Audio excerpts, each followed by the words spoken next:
Muy buenos días, saludos desde esta República Dominicana en este viernes que termina la semana laboral con muchas informaciones, con muchas guerras de encuestas, con un síntoma bastante interesante, y es que la mayoría de las encuestas, todos más o menos, números más que se encajan en muchos casos, como los márgenes de errores que de por sí traen las encuestas, pues todos mantienen más o menos la misma tendencia ya a 9 días de las elecciones. Muy improbable que todo el escenario pueda cambiar.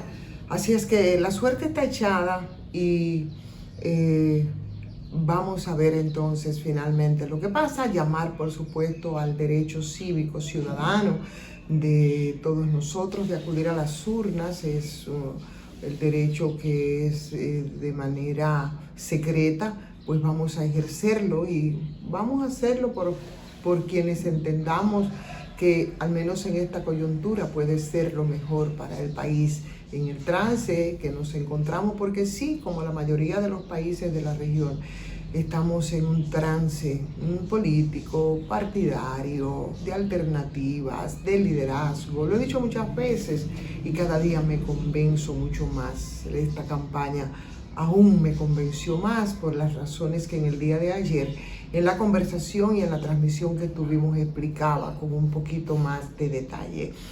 Mientras tanto, decirles que las lluvias van a seguir, que también ha sido parte de lo que nos ha perturbado durante toda esta semana, con una vaguada que mantiene con mucha vulnerabilidad del suelo, muchas lluvias caídas. Qué bueno que se han tomado las medidas preventivas, por ejemplo, respecto a casos como las presas para evitar los desbordamientos, más no así en muchas comunidades que se las han visto muy feas, que incluso tenemos una cantidad importante de personas desplazadas a tiempo para evitar calamidades posteriores, y con todo lo que implica, todas las falencias, las dificultades para un país como el nuestro, que implica las lluvias tan permanentes. Hoy, según la Oficina Nacional de Meteorología, empezaría a bajar un poquito más, no nos libramos de las lluvias en el día de hoy, pero bueno, reflexionar respecto al tema del cambio climático, que es lo que está causando todas estas perturbaciones, porque en República Dominicana ciertamente que hemos estado pasando trabajo con las lluvias que han estado cayendo, pero señores, ver unas imágenes de Puerto Rico prácticamente en estado de emergencia por las inundaciones, la isla está prácticamente inundada. Y ni qué decir lo que ha estado pasando, por ejemplo, en país como Brasil. Eso es esa placa, señor Tuira, como dice mamá, en cuanto a las pérdidas humanas. Se calculan ya en más de 100 fallecidos y las personas desaparecidas están por el orden de los 120. Pero la imagen, señores, que nosotros hemos visto ha sido una barbaridad. Cuando se habla de que unas 155,000 personas han perdido sus hogares, y por supuesto lo que decía un profesor de ecología de una universidad brasileña, de las pérdidas y el daño a la ecología, eso ha tenido un impacto grandioso, tanto que se atreven a decir, e incluso estoy hablando de Brasil, claro está, de que es tan y tan grande que lo más seguro es que se cambien ciudades completas de sitios para poder reconstruirlas a áreas más seguras. Finalmente, señores, el presidente, a propósito de la situación, tuvo una reunión con esos grupos que se coordinan de manera preventiva para ver y chequear las comunidades que nos han afectado y cómo está el país con todo el tema de los aguaceros que hemos recibido, y por supuesto los que según la ONAMED faltan por recibirse. Y ahí está, diseñando un plan, dicen ellos, de acción para las intervenciones necesarias. Fue noticia mucho en la semana el caso de la ADP y el Ministerio de Educación, que acordaron darle prioridad a 11 puntos del pliego de demandas de la ADP en estos días. Eso fue un pliego que ellos firmaron el año pasado.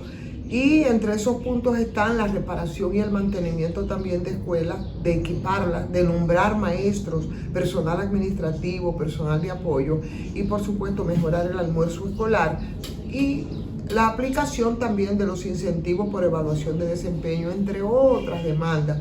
Ya ustedes saben lo que ha pasado con el aumento del salario. Pedían un 20, finalmente le concedieron un 10.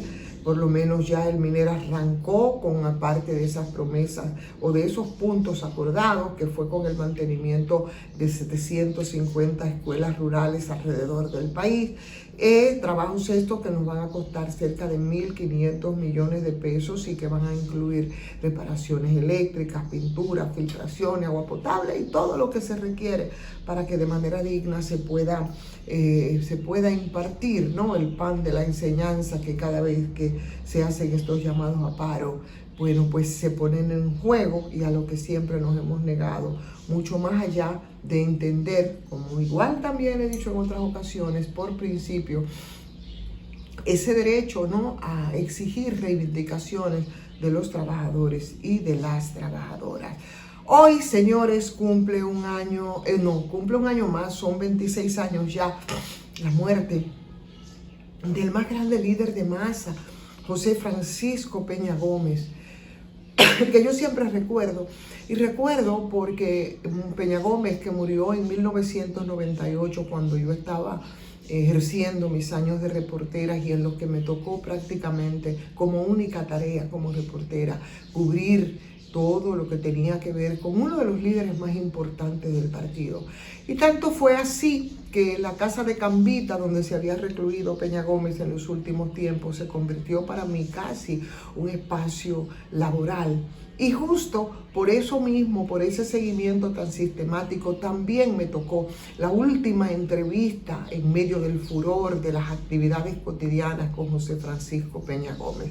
Y a propósito de eso, recuerdo que en ese momento, la verdad, para mí fue bastante impactante, porque era un líder político distinto, y hay que decirlo, y se notaba en diferentes dimensiones y también impactaba en los que teníamos que cubrir la fuente o cubrir a José Francisco Peña Gómez. Y por supuesto, a propósito de eso, les quiero compartir algo que entonces escribía, y con eso me gustaría dejarles en la transmisión del día de hoy. Si me lo permiten, voy a leerlo, lo que había escrito, lo que escribí hace 26 años a propósito de la muerte de José Francisco Peña Gómez, después de 26 años transcurridos desde aquella tarde vanileja que me había creado un sobresalto premonitorio.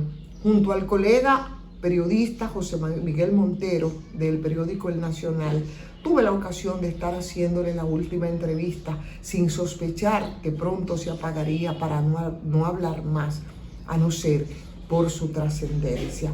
Una inmensa multitud se había congregado ese sábado 9 de mayo desde tempranas horas de la tarde en la sureña ciudad de Baní.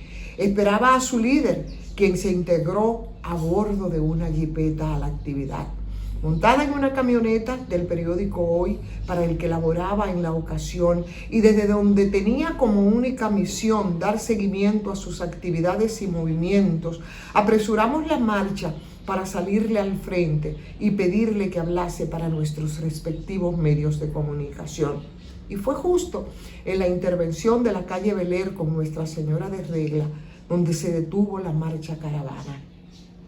El líder PRDista ponderó las condiciones del candidato a senador por la provincia y rechazó el reto que le había lanzado Leonel Fernández, presidente de la República, en su primer periodo.